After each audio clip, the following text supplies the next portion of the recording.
પોતાની સાથે તમે ટોમ એન્ડ જેરી રમો છો, તેના કરતાં સારું મનોરંજન કોઈ હોઈ શકે છે? ટોમ એન્ડ જેરીમાં શું ચાલી રહ્યું હોય છે દરેક સમયે? ઉંદર આવી રીતે સંતાયેલું છે. થોડું તેણે મોઢું બહાર કાઢ્યું કે બિલાડી તાકમાં જ બેસેલી હતી તેને પંજો માર્યો. ઉંદરે મોઢું તો અંદર કરી લીધું, પણ ઉંદરની આટલી મોટી પૂંછડી બિલાડીના પંજાની હવે નીચે છે. આજ તો અંદર ચાલી રહ્યું હોય છે. અંદર કોઈ છે જે સંતાવાની પૂરી કોશિશ કરે છે પોતાના ભોણમાં, અને અંદર કોઈ હોવું જોઈએ જે સંતાયેલાને જોઈ લે.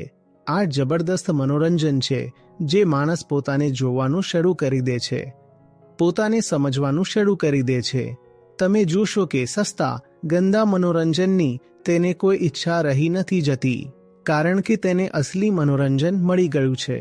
તો એ અર્થમાં અધ્યાત્મ સૌથી મોટું મનોરંજન છે, કારણ કે તે વાસ્તવમાં કંટાળાને મટાડી દે છે.